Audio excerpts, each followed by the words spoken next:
Hi guys, my name is Steve B. Glad to be with you today to talk about staying sober for today. During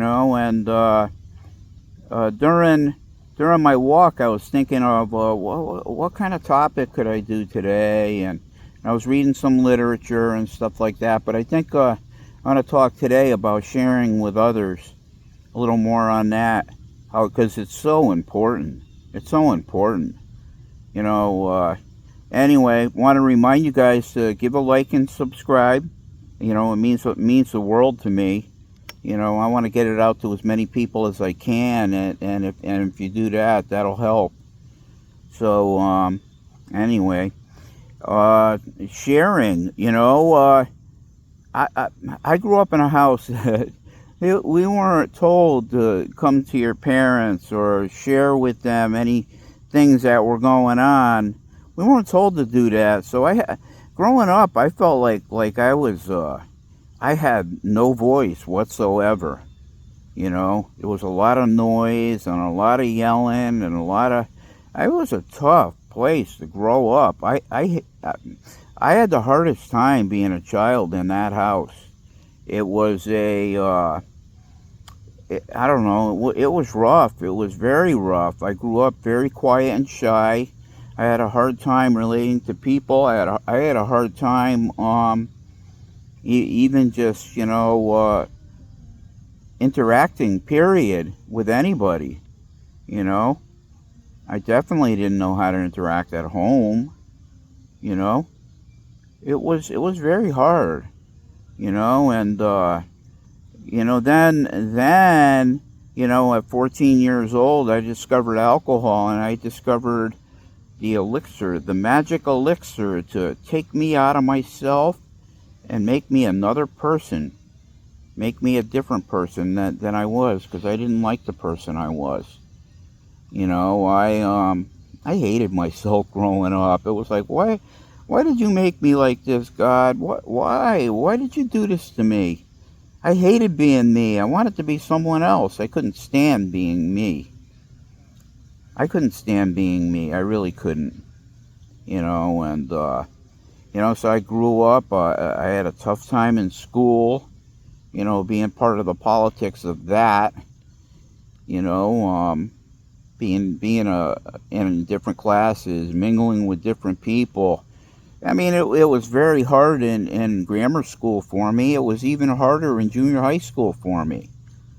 When it started getting easier and I started finding, alcohol, I was 14, and I gotta tell you, I did some nasty. I started drinking the hard stuff, right away. I was drinking Southern Comfort.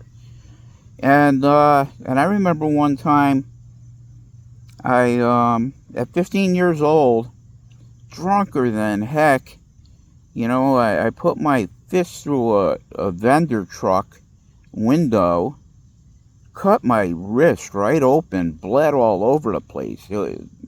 Lucky I didn't cut an artery, or maybe I did, I don't know. But to this day, I have numbness in a couple of my fingers, and that's because that's a direct cause of what I did. That was my fault completely, and you can't take stuff back when you do it. But I did a lot of other dumb stuff too, and wow, So I discovered drinking when I was 14. And I kept drinking till 44. So I drank for a good 20 years, or rather 34. Sorry, I drank for 20 years. I really liked what alcohol did for me. It made me a different person. It helped me to get out of myself. It helped all the things that I could do without alcohol, but I didn't know that.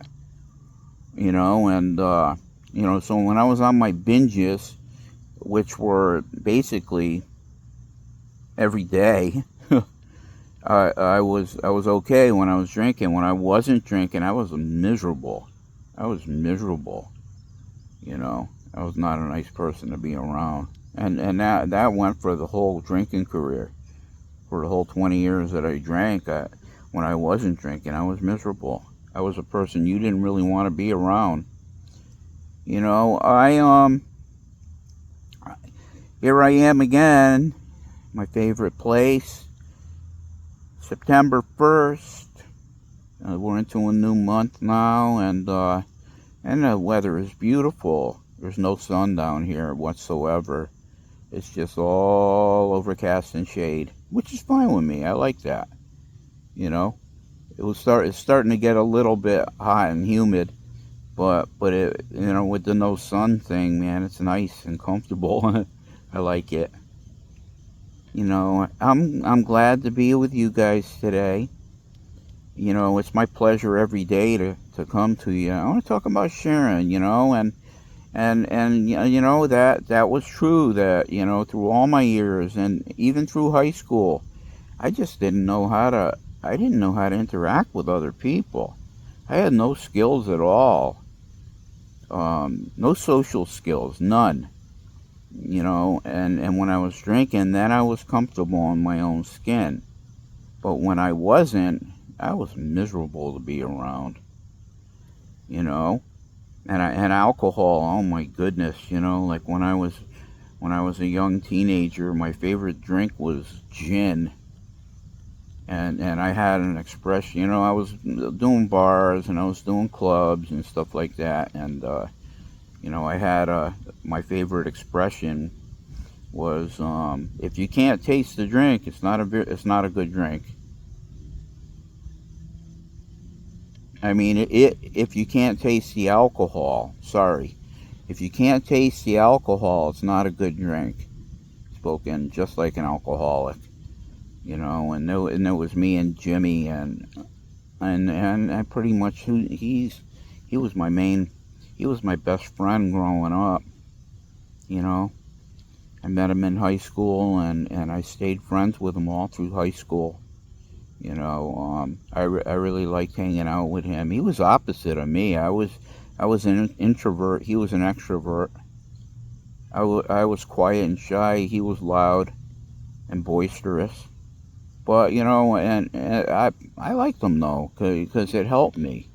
It helped me being around him, and I liked our friendship. Me and he was definitely my best friend for a long time. And oh my goodness, driving around, getting drunk, going from club to club to club to club. Um, yeah, it was it was what I did. It was all I wanted to do. I wanted to drink and I wanted to go clubbing. Sorry. And it was me and Jimmy against the world. I had a girlfriend in those years too, but I preferred going out with him over her. I don't know. I got more out. I enjoyed it more. I liked it more, and I felt like we were a dynamic duo. As far as working, I was a lousy worker in those early teenage years. I had part-time jobs and stuff, and I had no interest in them. You know, I worked at a grocery store part-time for longer than I should have. I hated it. I hated it. But here again, I didn't have the guts to change it. I hated it, but I didn't have the guts to change it. And I'm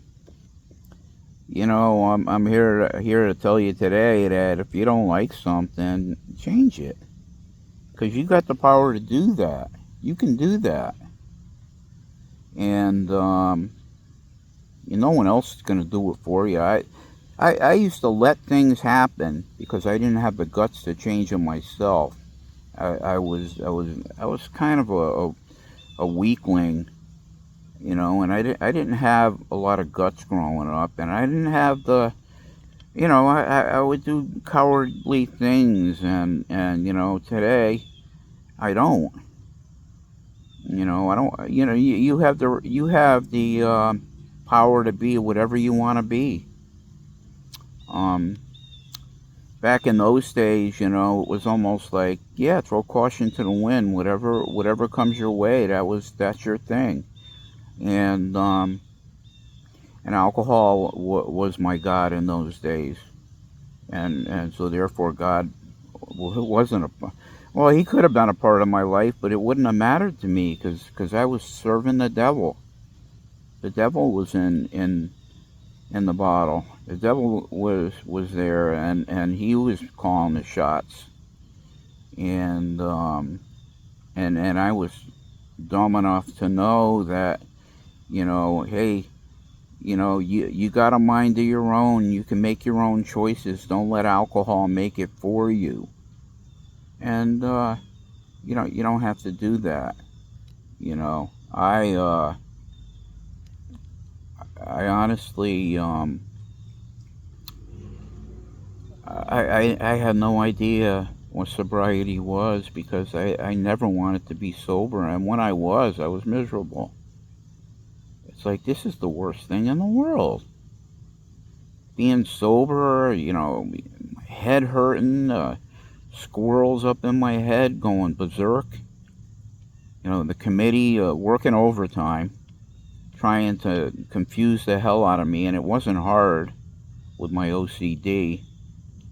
It was not hard for me to, get really confused and screwed up inside. I Yeah, right. Well, I'm getting to the place where I did get my voice. When I had enough, when I got sick and tired of being sick and tired, I found recovery. And little did I know that in recovery I would find my voice because of sharing. Because of sharing. I wish I knew about that, a long time before I actually came to that. And sharing is going to set you free.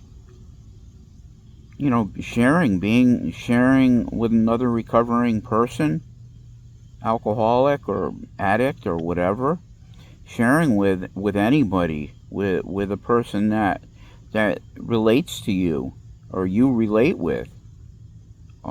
Sharing with God. Sharing with God is, well, it's called prayer, but yeah, sharing with God is huge. Because not only are you telling him what's up, what's going on, but you're telling him what you want and how you feel, and he's more than glad to help you anytime you come to him. So sharing is gigantic in this world, and that's where I found my voice in recovery, through sharing. I never thought in the world I had a voice for anything, or that anyone cared about me or my life or anything I had to say.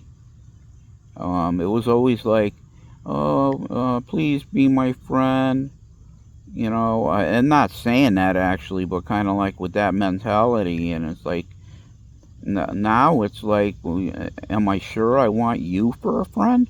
I mean, I'm not saying that to be mean, but I'm gonna pick and choose the people that I want around me that want to be good too, want to be better.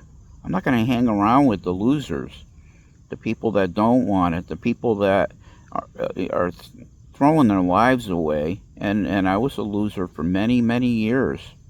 Didn't know what being a winner was, and until I got my voice, till I came to recovery, until I got God in my life.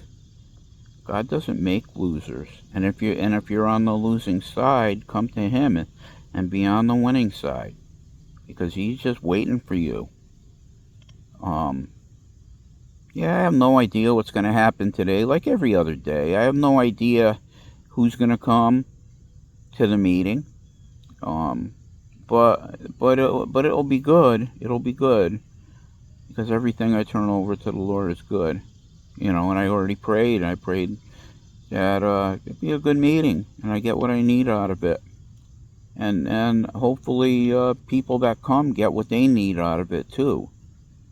You know, it's recovery is a wonderful thing, and I couldn't see myself without it. I need a lot of help on any given day, and I do through recovery and God. I have all the help I need, and God has really blessed my life since I came to Him, and He puts a smile on my face. He puts people that care about me and I care about in my life. You know, it's a fantastic thing to be alive today, and I wouldn't have it any other way. How I did it before, without God, without recovery, I was a train wreck. And today I choose not to be. So I do the things that are going to help me, and they'll help you too. You know, get a recovery, get God in your life, and don't make it such a hard thing. I put a hard thing on that when I before I came to God, and I wish I had done it way sooner than I did, but I wasn't ready yet. And but He's there. He's there for me, and He will be there for you. Give a like and subscribe. Love you guys. God bless you all. Have a wonderful day.